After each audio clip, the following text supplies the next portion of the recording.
Even the world's greatest athletes are still only human. The Olympics are a showcase of the fittest of the fit, but many Olympic athletes have still sadly died in tragic and untimely ways. Nodar Kumaritashvili's love of luge was embedded into his DNA. His father was a luger for the USSR, and his grandfather brought the fast-paced sport in which athletes lie flat on a sled and race down an icy track to their country of Georgia. But all of that, plus years of training, wasn't enough to save him. On opening day of the Vancouver Winter Games in 2010, Nodar set off on a practice run at the luge track in Whistler, British Columbia. Partway down was a corner his fellow athletes had taken to calling the 50-50 based on the odds of wiping out. Nodar did not make it past the turn. Barreling down at a speed of 144 kilometers an hour, he flew off the sled, went off the track, and then flew into a steel post. He was pronounced dead at a nearby hospital shortly after, at age 21. Runner Florence Joyner, also known by her nickname Flojo, gained fame through her phenomenal race times and flamboyant style on the track. The Californian won a silver medal at the 1984 Olympics in Los Angeles, and then wowed the world by taking home another silver and 3 gold medals in Seoul in 1988. She went down in history as the fastest woman in the world, clocking a record time of running 100 meters in just 10.49 seconds. But she wasn't just a flash on the track, she was flashy. Vogue quotes her as saying, "Dress good to look good to feel good, and feel good to run fast." She would often sport vibrant manicures on her 6-inch long nails, and her racing outfits included white lace leggings and a bodysuit with just one silver legging pant leg. Sadly, Flojo died at age 38 after suffering an epileptic seizure in her sleep.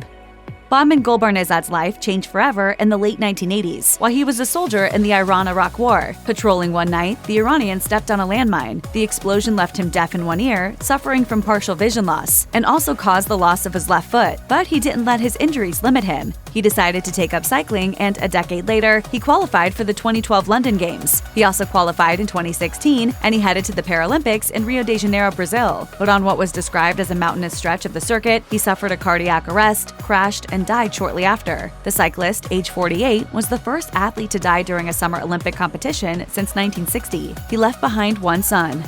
Long-distance runner Steve Prefontaine is high on the list of the sport's all-time greats. The American blazed a trail both on the track and in his life, running before it was popular, advocating for athletes being fairly compensated, and scoring one of the first-ever Nike endorsement contracts. But despite an impressive, pioneering career, Prefontaine never medaled at the Olympics, and he endured a heartbreaking 4th-place finish in the 5,000-meter event at the 1972 Games in Munich, Germany. Still, his competitive spirit never waned. The CBC quoted him as once saying, "To give anything less than your best is to sacrifice the gift. Somebody may beat me, but they are going to have to bleed to do it." In all likelihood, Prefontaine would have finally earned a medal or more at the 1976 Summer Games in Montreal, Canada. Unfortunately, his career and life ended far too early. While driving home after a party in Oregon in 1975, he crashed his car while under the influence of alcohol and died after being pinned under the weight of the vehicle. He was just 24.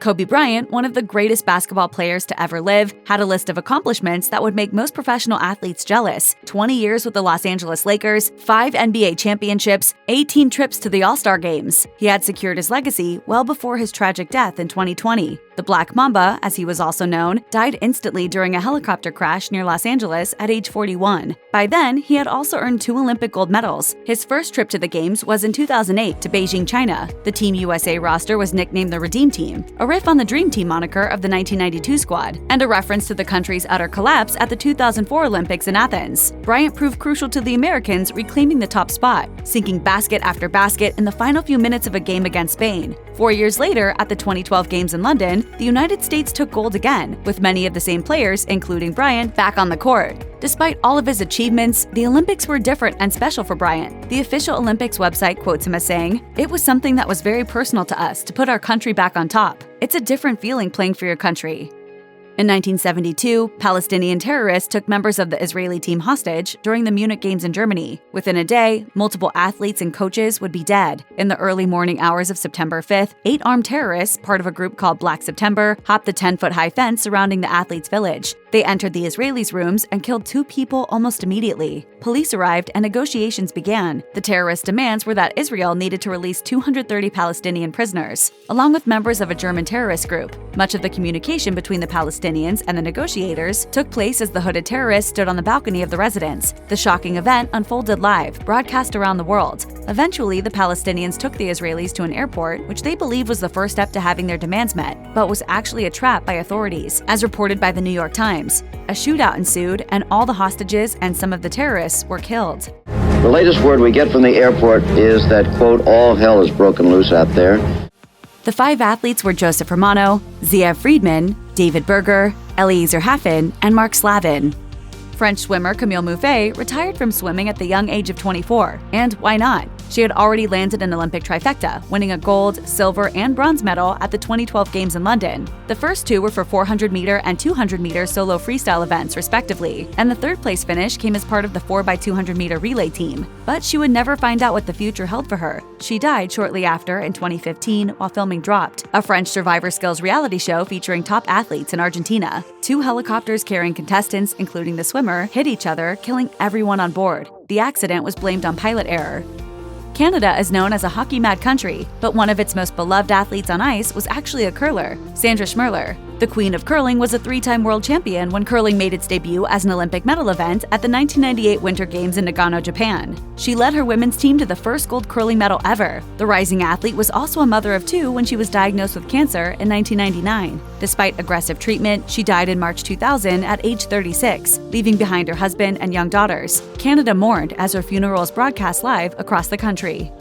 Italian cyclist Fabio Casartelli won the road race gold medal at the 1992 Olympic Games in Barcelona, Spain. Just 3 years later, he tragically lost his life during a different high-profile sporting event. On July 18, 1995, the cyclist was in stage 15 of the Tour de France, attempting one of the hardest descents when he missed a turn and hit a concrete pylon. The damage was so severe that the 24-year-old died before arriving at a hospital. He was the 3rd racer to die in the famed long-distance challenge since it began. 20 years later, team manager Jim Ochowicz told Velo News, "I think the whole peloton froze that day. This is a dangerous, tough sport. Things like that can happen. It's a memory I'll never forget, and I don't forget him." Controversy surrounded his death, with some arguing that head protection would have saved the young cyclist's life. The tragedy, along with a second cyclist death in 2003, helped lead to mandatory helmets at all Union Cyclist International events, including the Tour de France.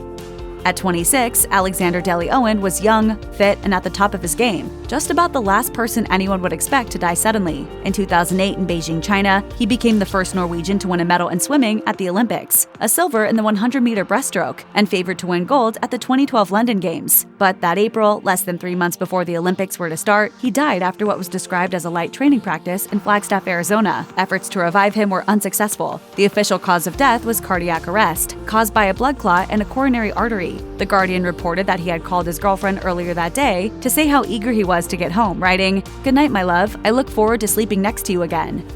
Pat Porter was called arguably the greatest cross-country runner in American history by Runner's World, and it's true he made his mark on the sport. He represented the United States at the Olympics twice, both times for the 10,000-meter event, in 1984 in Los Angeles and 1988 in Seoul, South Korea. He didn't medal, but he'd won national titles 8 years in a row in the 1980s, securing his place in track and field history. Sadly, his story would end on a dark note on July 26, 2012, when he decided to go flying in Sedona, Arizona. While piloting a small plane, Porter ran into difficulties just after takeoff, and the plane ultimately crashed after veering off the runway and over a cliff. He died on the scene at age 53.